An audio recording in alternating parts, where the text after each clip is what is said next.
Dr. Javery, let's talk a little bit about an epidemic that we have right now, and that is an opioid crisis. So Right. there are folks that think that they need to be medicated for their pain, that that's the only route. And there again is kind of a circling drain because those things can be cumulative. The more you take, the more you need. Talk to us a little bit about what you offer that can keep people pain free or as pain free as you can get. I mean, you have to manage expectations, right? You hit it on the head, Steve. When I tell patients, there are patients where we can make them pain-free, where they say, I don't have any pain that I can tell. That's not the majority of the time, but pain reduction enough to where I am now fully functional.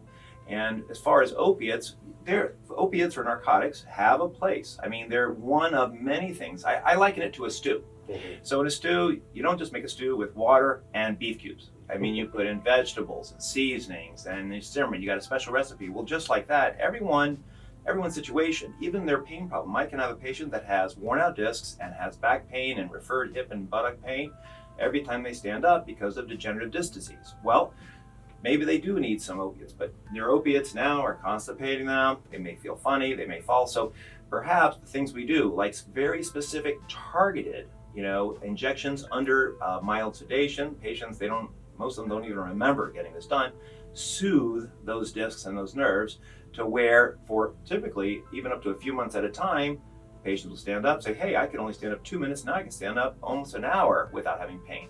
But yet they still have some pain. So we then will utilize sometimes very low dose opioids. Sometimes some of the newer medicines are what I call opioid analogs, which just means kind of like opiates or narcotics, but they don't have nearly the amount of addiction or the dangers like stopping breathing, which we all need to do, or some of the other side effects that are not, that can be serious but are troublesome, like constipation, sedation.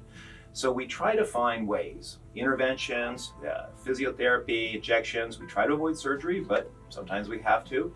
All of these techniques, as well as just talking to someone, what can you do, what can I do every day to feel better? So opioids, I liken it just to any other tool.